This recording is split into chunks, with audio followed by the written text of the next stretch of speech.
Nos encontramos nuevamente ya cursando el tercer bloque de este módulo número 2. Estamos estudiando la prueba judicial. Brevemente vamos a recordar lo que hemos visto. Hemos visto sintéticamente quiénes prueban, cómo se prueba en el juicio, haciendo la distinción de los 3 pasos que componen el procedimiento probatorio, introductorio de la prueba, el de diligenciamiento y el de la valoración. Tengan presentes que, repito, los códigos procesales prevén, como en el caso de la legislación procesal cordobesa, reglas generales para la prueba. Y luego, cada medio en particular es regulado en forma específica. Estas reglas generales, de que en realidad hemos hecho poca alusión, hacen alusión sobre todo al tema de la libertad de medios, a la libertad del objeto de prueba. ¿Qué sucede, por ejemplo, con el caso concreto del ofrecimiento, que no lo hemos hablado, no lo hemos mencionado, pero que está previsto específicamente en el artículo 212, que habla del ofrecimiento y la recepción, estableciendo un plazo particular, según vamos a ver seguidamente, para la prueba testimonial? Pero en lo que concierne a la prueba confesional, que es lo que estamos analizando ahora en esta oportunidad, el mismo artículo 202 en el segundo párrafo, como ustedes pueden haber estudiado ya, tiene un plazo de tiempo extendido y que comparte junto con la prueba documental. Ese plazo de ofrecimiento, insisto, es después de contestada la demanda y hasta el llamamiento del auto para definitiva, según es lo que prescribe el artículo 212. Pero este artículo 212 nos recuerda a las partes en un proceso civil que es toda medida probatoria debe ser ofrecida, ordenada y practicada dentro del plazo de prueba. Este es un recordatorio porque sabemos que en el ámbito del proceso civil esto debe ser así. Debe ser ofrecida, ordenada y practicada dentro del plazo de prueba. Esto nos recuerda principios como el de preclusión, el de negligencia probatoria, muy común en los abogados, que por ahí se nos pasa ofrecer una prueba que va a ser dirimente en la causa y ya no tenemos más posibilidad de ofrecerla. Y además, el mismo artículo seguidamente dice y hace alusión que los interesados les incumbe urgirla para que sea practicada oportunamente. Es decir, que a los mismos interesados, a los mismos oferentes de la prueba, nos incumbe la necesidad de tratar de que esa prueba se lleve a cabo, porque el tribunal no puede, en nuestro sistema dispositivo, suplir la negligencia que podemos tener las partes en este momento probatorio. Pero esto tiene una consecuencia que me gustaría compartir con ustedes. Fíjense en ustedes que en el ámbito de la provincia de Córdoba se supo hacer una encuesta en los procedimientos civiles y se estableció que el cuello de botella se produce en la etapa probatoria. Es decir, ante la pregunta que se hace cualquier ciudadano común, ¿por qué los procesos civiles son tan extensos, son tan largos en el tiempo? Primera pregunta que nos hacemos nosotros como estudiantes de la carrera. Primero, es un proceso dispositivo, es decir, son las partes las que tienen la carga de impulsar el procedimiento. Pero por otro lado, también está esto de la etapa probatoria que corresponde a las partes urgir para que se lleve a cabo. Y es, como les decía anteriormente, según este estudio, este sondeo que se hizo, el problema se presenta en esta etapa del proceso, es decir, donde parece ser que los abogados litigantes nos dormimos, nos quedamos tranquilos, no urgimos la prueba y es lo que por ahí produce que los procesos se elonguen demasiado en el tiempo. Vuelvo a repetir entonces, la carga de urgir la prueba en tiempo, de ofrecerla y que se diligencie, corresponde a las partes y solamente a las partes.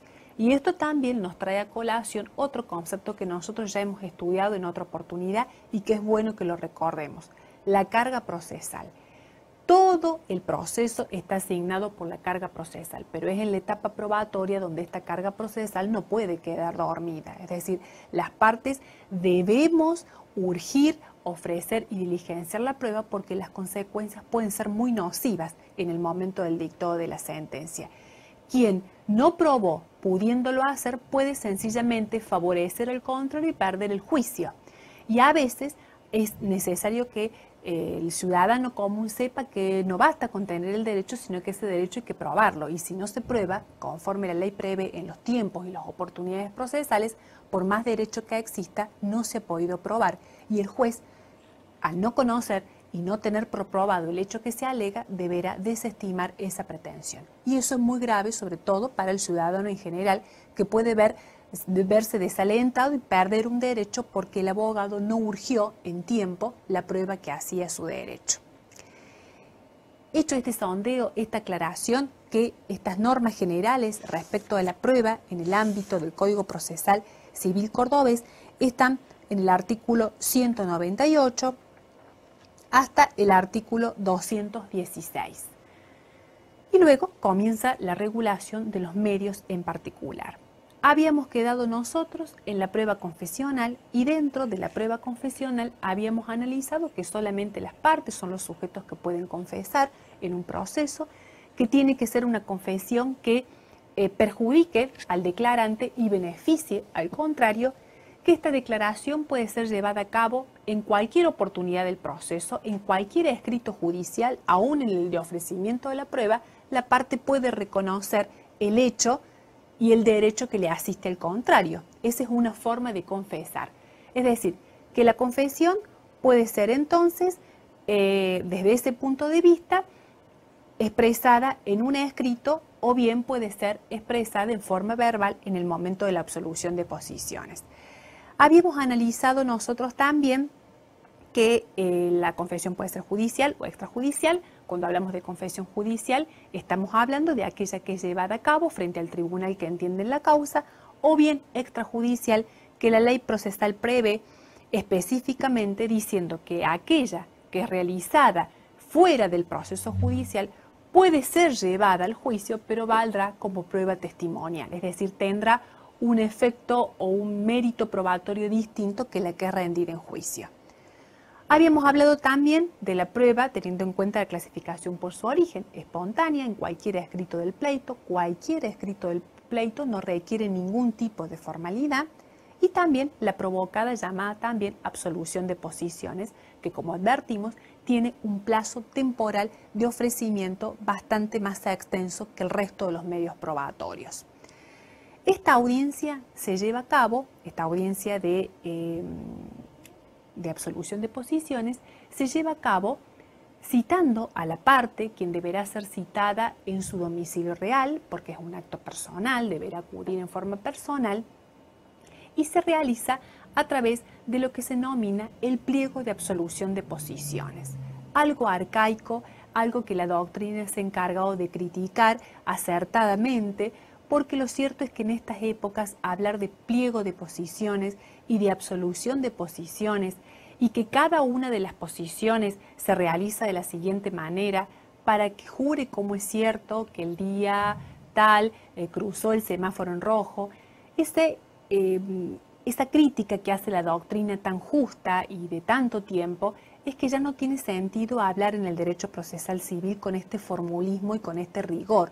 Lo cierto es que la doctrina ha propiciado lo que se denomina el interrogatorio libre de las partes y lo que ocurre en otras latitudes, en otros estados, en otros sistemas procesales un poco más ayornados a la realidad, en donde en verdad el interrogatorio debería ser totalmente natural y donde la parte declare también en forma natural y no bajo ese formulismo tan estricto para que jure como es cierto si cometió tal hecho.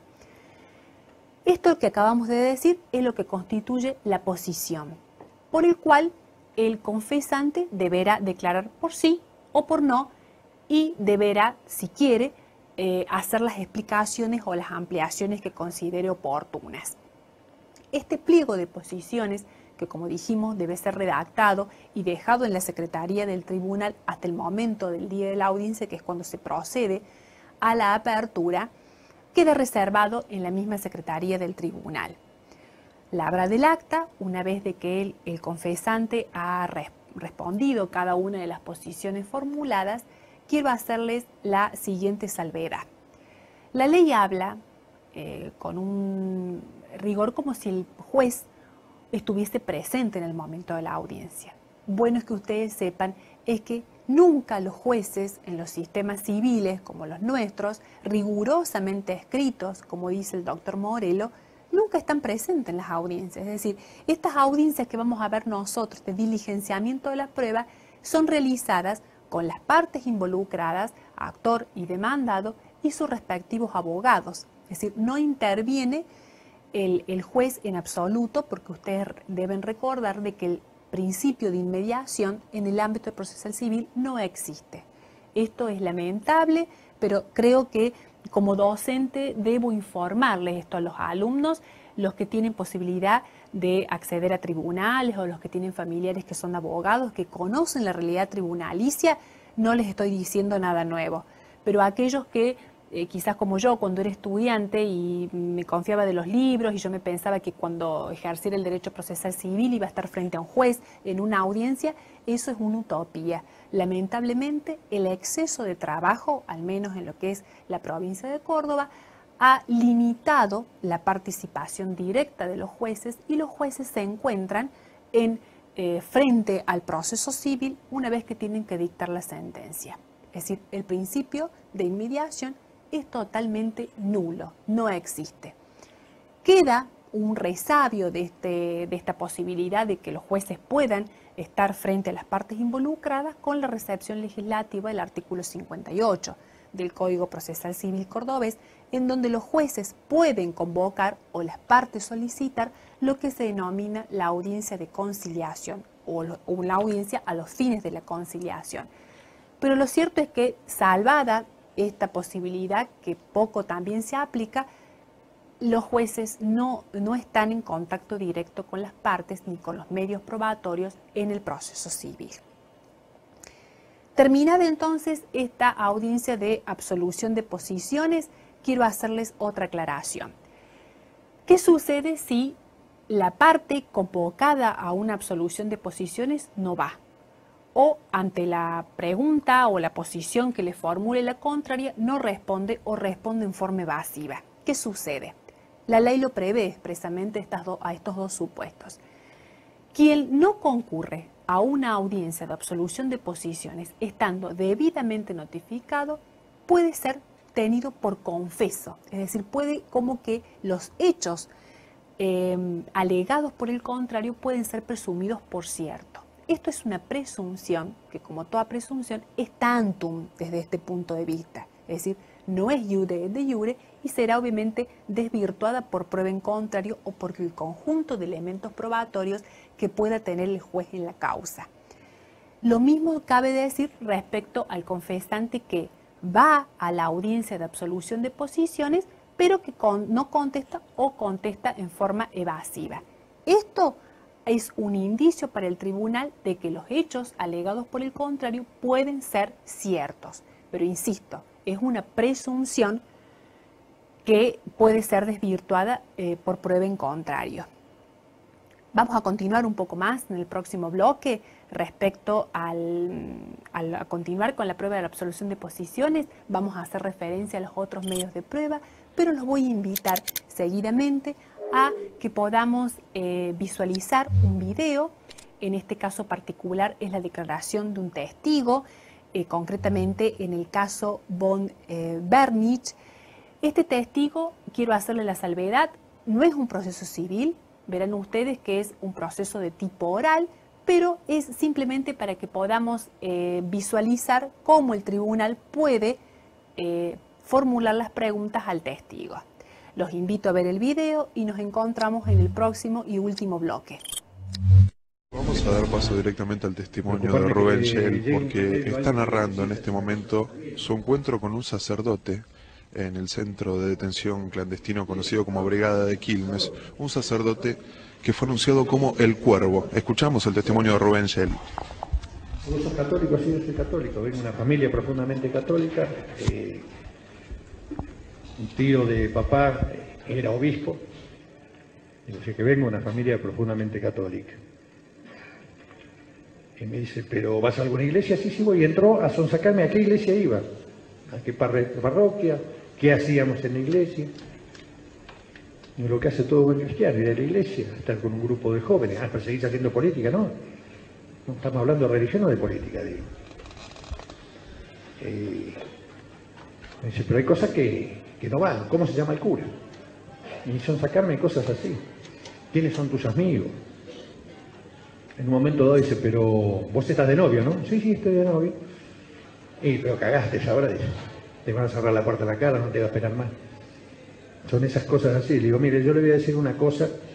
Señor, le digo, pues yo a usted no le puedo decir ni padre ni cura, le digo. Con mi novia hay una cosa que es lo que supuestamente ustedes los curas enseñan, que es amor, que es Dios. El mío es tan grande como Dios, tenemos amor. Y yo sé que me va a estar esperando. Tal es así que todavía está conmigo, mi compañero. Me dice, bueno, pero tiene una familia, la familia te va a echar a la mierda. A mí no me importa la familia, eso hay que verlo, le digo, que no me importa, yo amo a mi novia. Y los vecinos, te van a cerrar la puerta en la cara a los vecinos. Te van a rechazar. Cuando salgas y salís, usted me está diciendo, yo estoy seguro que voy a salir, yo no maté a nadie, tío. ¿Cómo estaba vestido en ese momento? Estaba de saco, pero con un cuellito, ¿no es cierto? O sea, ¿cómo andan los curas de civil, digamos? Así. Muy cínico en la mirada, sonriendo, como si nada le importara. Se levanta y se espera un cachito acá. Se fue, me dejaron solo en ese salón, habrá pasado una media hora, bueno, viene el cabo de guardia a buscarme. Dice, gringo, fue con vos la cosa hoy nomás, ¿eh? No fue a ver a otro hoy. El guardia dijo eso. El guardia, se nota que venía a ver a alguno de vez en cuando, no sé. Ese día vino a verme a mí. Pasó media hora, se fue, no vino, me llevan al calabozo de vuelta, pues, y así. Y a los 10, 12 días, pues, en una noche, me dicen que prepare las pertenencias y que me iban a trasladar. Bueno, la gran duda, me voy, me matan, no sabíamos nada. Doy gracias a Dios que me fortaleció, la fe siempre la tuve. Dios me ayudó a seguir viviendo. Fíjese cómo serán las cosas, que yo rezaba todas las noches por mis seres queridos y porque les aclare la mente a esta manga de asesinos y que los ayude a ser mejores personas.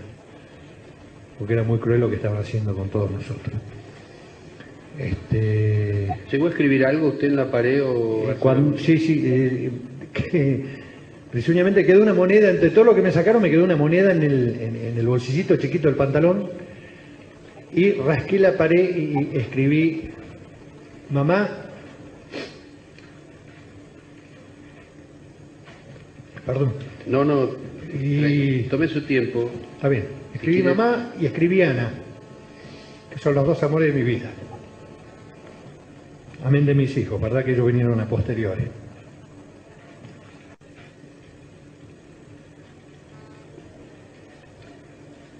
¿Quiere que descansemos, que interrumpamos? No, está bien. Sí. ¿Cómo se llama su hijo, señor Shell? ¿Cómo se llama quién? Su hijo. ¿Mi hijo? ¿Cuál de ellos? Tengo 4. 4 varones y una mujer. ¿Alguno tiene un nombre vinculado? Sí, Pablo.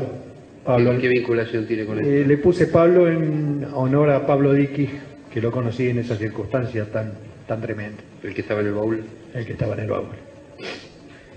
Usted nos estaba hablando recién de los traslados, es decir, de cómo era la situación en la cual le avisaban que iba a ser trasladado. Sí, por ejemplo, venían y nombraban a una persona, prepárate. Era una angustia, ¿no es cierto? Porque, por ejemplo, cuando lo llevan a...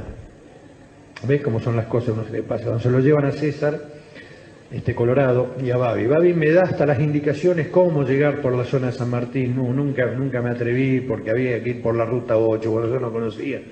Buscaba un ranchito así, está mi mamá, a decirle que me vistes. Y esa es una de las asignaturas pendientes que uno tiene, nunca poder podido ir. Claro, era mucho el miedo. Y este muchacho César, el Colorado, dice, vos tenés que ir por Solano, conocés, bueno, Solano ya es más cercano a mi domicilio. Saliendo de la estación, buscaba una veterinaria, una cosa así llamada Dactari. Venden peces, alimentos para animales y qué sé yo. Y también, por favor, decir que me vistes. No lo hice y quizás me arrepienta toda la vida por lo menos no haberle dado a los familiares esa noticia, ese acercamiento. Por eso me prometí y juré de por vida ayudar en lo que pueda, tal es así que la gente de la residual CONADEP me llama y si puedo aportar algún dato y la justicia me llama y si puedo aportar un dato, toda mi vida lo voy a hacer.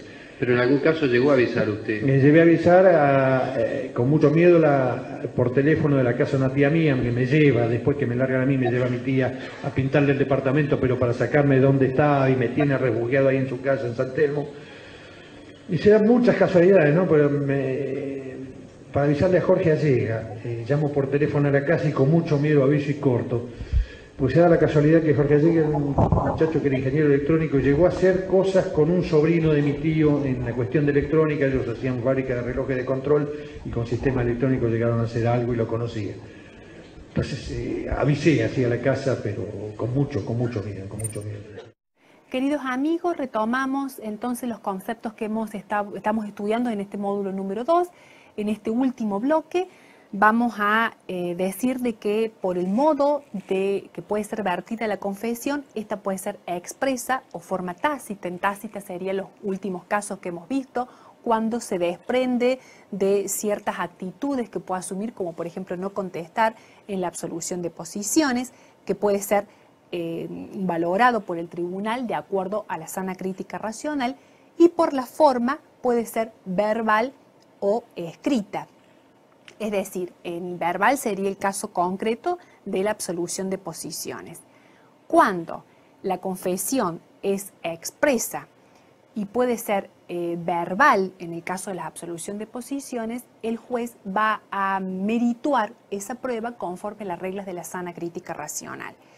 En las otras cuestiones, es decir, en el caso de prueba confesional rendida en forma extrajudicial, y en ese caso el juez va a valorarla conforme a las reglas de la sana crítica racional.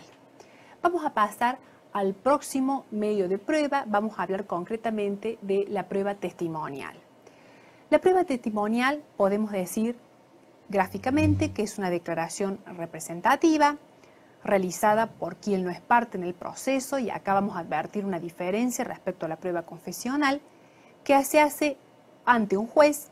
Ya vamos a ver que no necesariamente tiene que ser el juez de la causa, puede ser un juez comisionado para el caso de que el testigo viva o resida en un lugar distinto a la sede del tribunal, es decir, realizarla frente a otro juez que no sea el tribunal de la causa no le quita mérito a la prueba testimonial, con fines procesales, como todos los actos procesales, respecto de un hecho de cualquier naturaleza. El testigo, a diferencia de la parte, tiene una carga pública. ¿Qué significa la carga pública? Ya lo hemos visto, recuerden ustedes cuando analizamos la sujeción impuesta. Es decir, el testigo tiene un deber cívico, así como es, por ejemplo, ir a votar. El testigo no puede rehusarse del deber de colaborar con el tribunal cuando le es requerida su presencia. Y esta es la gran diferencia que existe con la carga procesal. Recuerden ustedes cuando nosotros veíamos que era una sujeción facultativa de las partes, cuando hablábamos de que las partes en el proceso civil tienen cargas procesales que pueden o no realizar el acto que se le está requiriendo, pero que no realizarla puede generar un perjuicio en su contra, puede generar, no necesariamente el incumplimiento de una carga procesal puede traer aparejado perjuicio, pero lo va a colocar en una situación desventajosa en el escenario del juicio. Volviendo al testigo, el testigo tiene una carga pública, ya lo vamos a volver a ilustrar con algunos ejemplos concretos.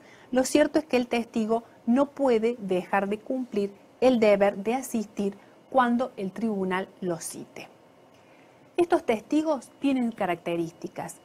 Primero decimos que son sujetos extraños, es decir, no pueden ser sujetos las partes o los abogados de las partes, es decir, tienen que ser sujetos totalmente desvinculados de la causa. Además, el testigo es un sujeto imparcial, es decir, va a declarar. Si bien una de las partes, el que ofrece el testimonio, el testigo tiene que ir a declarar sobre lo que sabe o sobre lo que han llegado a su conocimiento respecto a determinados hechos de cualquier naturaleza, pero con eso debe ignorar que esos dichos pueden beneficiar a una u otra de las partes. Y por último decimos que el testigo debe ser una persona capaz. La ley no habla de cuál es la edad que debe tener un testigo para declarar. pero desde un análisis general que se puede hacer de las leyes, la doctrina ha coincidido de que la edad o a partir de la edad en que se puede comenzar a declarar es a partir de los 14 años. Lo cierto es que cuando hablamos de capacidad, estamos hablando de la capacidad de obrar o capacidad de hecho que se requiere para poder emitir una declaración de este tipo. La ley habla de quienes están excluidos del deber de testificar y así habla de inhabilidades específicas que en el caso del Código Procesal Civil cordobés están regulados en el artículo 306, como ustedes pueden visualizar en la pantalla. Pero al mismo tiempo, si bien prevé inhabilidades específicas que están plasmadas en el artículo 306, también existen excepciones a ese articulado y son las previstas en el artículo 310 del Código Procesal Civil, que en honor a la verdad y para no hacerlo tan pesado, ustedes los van a leer oportunamente. Los testigos tienen una triple obligación. Una obligación de comparecer, de declarar y decir la verdad. Esto hace en cierta forma al cumplimiento de la carga procesal. Comparecer, declarar y decir la verdad. Pero, a su vez, dentro de cada una de estas obligaciones podemos advertir excepciones. Primero, el deber de comparecer admite excepciones. Ellas son la jerarquía en el cargo. Por ejemplo, ciertos funcionarios, la ley procesal los exime del deber de comparecer con el fundamento de no distraer la función o el cargo que están cumpliendo.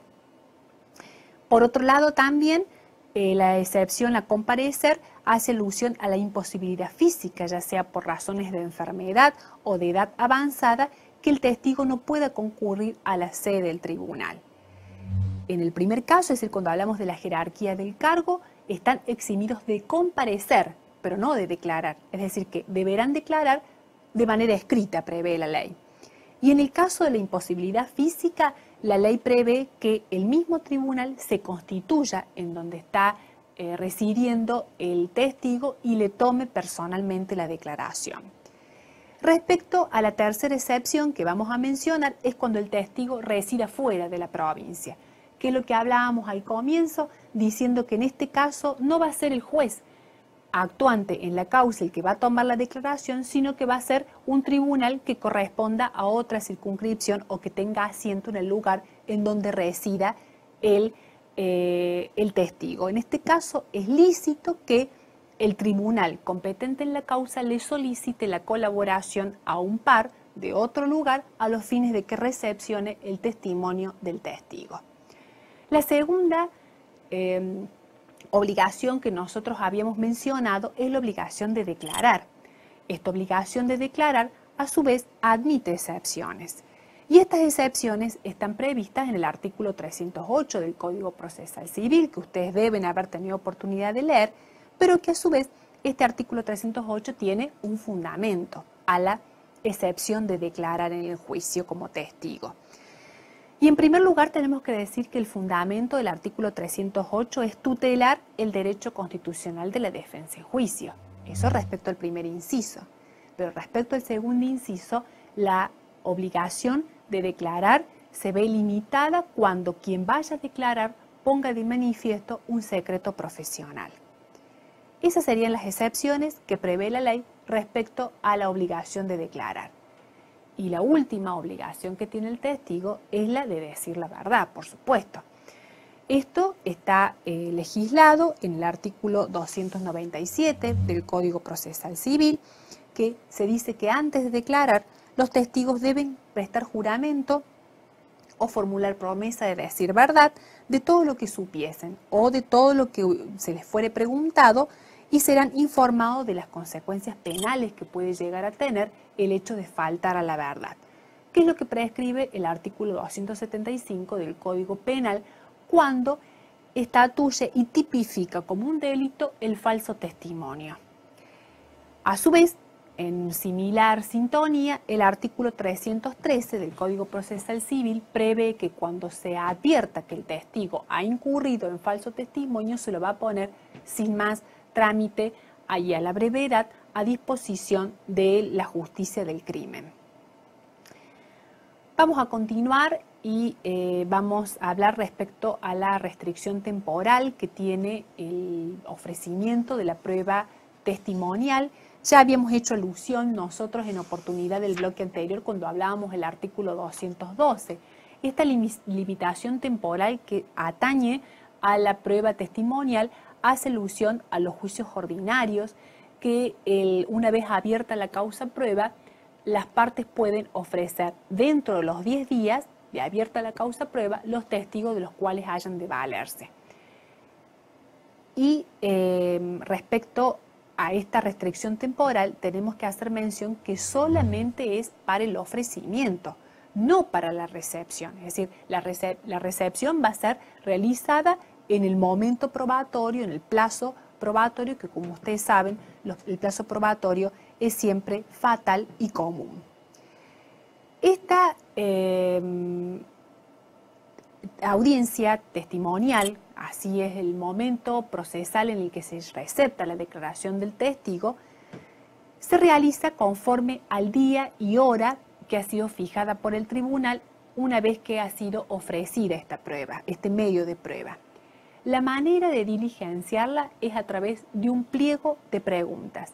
Este pliego de preguntas que lo realiza generalmente el sujeto oferente, es decir, la parte que ofrece este medio de prueba, la parte formula las preguntas para que el testigo declare dando siempre razón de sus dichos. Esta fórmula que utiliza la ley dando razón de sus dichos implica decir que siempre el testigo cuando declare debe explicar cómo sabe lo que está diciendo o cómo llegó a su conocimiento. Este pliego de preguntas que se realizan en forma cronológica, ordenada y numerada y que se reserva en secretaría hasta el momento de la apertura que se va a llevar a cabo en la audiencia respectiva, cumple una función ordenativa, sin perjuicio que la otra parte también pueda formular las pruebas que correspondan, las preguntas que correspondan, perdón. La primera pregunta que se le formula al testigo son por las generales de la ley. Este es un interrogatorio preliminar obligado. Las generales de la ley. ¿Qué significa la general de la ley? Que también está previsto en los códigos. La general de la ley es un interrogatorio preliminar que se le hace absolutamente a todos los testigos. Y en eso se difiere de las preguntas en particular que se le realiza a cada testigo en particular. Estas generales de la ley generalmente hacen alusión al nombre, al estado civil, a si conoce las partes, a si tiene algún interés en la resolución del conflicto. Todas estas preguntas, vuelvo a insistir, son generales para todo tipo de testigos. Y luego se entra a formular la pregunta a cada testigo en particular. Son muchos los medios de prueba, nosotros hemos visto solamente algunos, pero quiero hacerles la salvedad de cómo tienen que estudiar ustedes cada medio de prueba en particular. Tienen que establecer, en primer lugar, el procedimiento previsto para cada medio, porque cada medio tiene sus particularidades. Luego, tendrán que saber bien cómo es la valoración de ese medio en particular. Críticas, muchas. Por ejemplo, la doctrina se ha pronunciado en contra de que el perito oficial en su dictamen, en una prueba científica, el juez pueda valorarla de acuerdo a la sana crítica racional. ¿Puede el juez saber más que un perito calificado por sus especiales conocimientos en una disciplina en particular? Esto ha sido objeto de críticas. A veces los códigos procesales legislan al medio de prueba inspección ocular y se quedan en el camino, porque la inspección ocular implica la constitución del tribunal en un lugar determinado. Pero el tribunal, cuando está en un lugar determinado, no solamente puede inspeccionar visualmente, sino que lo puede hacer también a través de otros sentidos. Por eso, el término correcto sería entonces la inspección judicial. Queridos amigos, hemos llegado al final de este módulo número 2. Hemos tratado de apreciar la prueba en general, hemos tratado de ver el objeto, la carga, el medio, los medios nominados e innominados. Recuerden el procedimiento previsto para cada medio en particular y finalmente la valoración. Siempre el tiempo va a ser corto para poder estudiar lo amplio que es el derecho procesal civil, pero es un esfuerzo que hacemos compartido y entre todos. Los espero en el próximo módulo para seguir avanzando en la materia.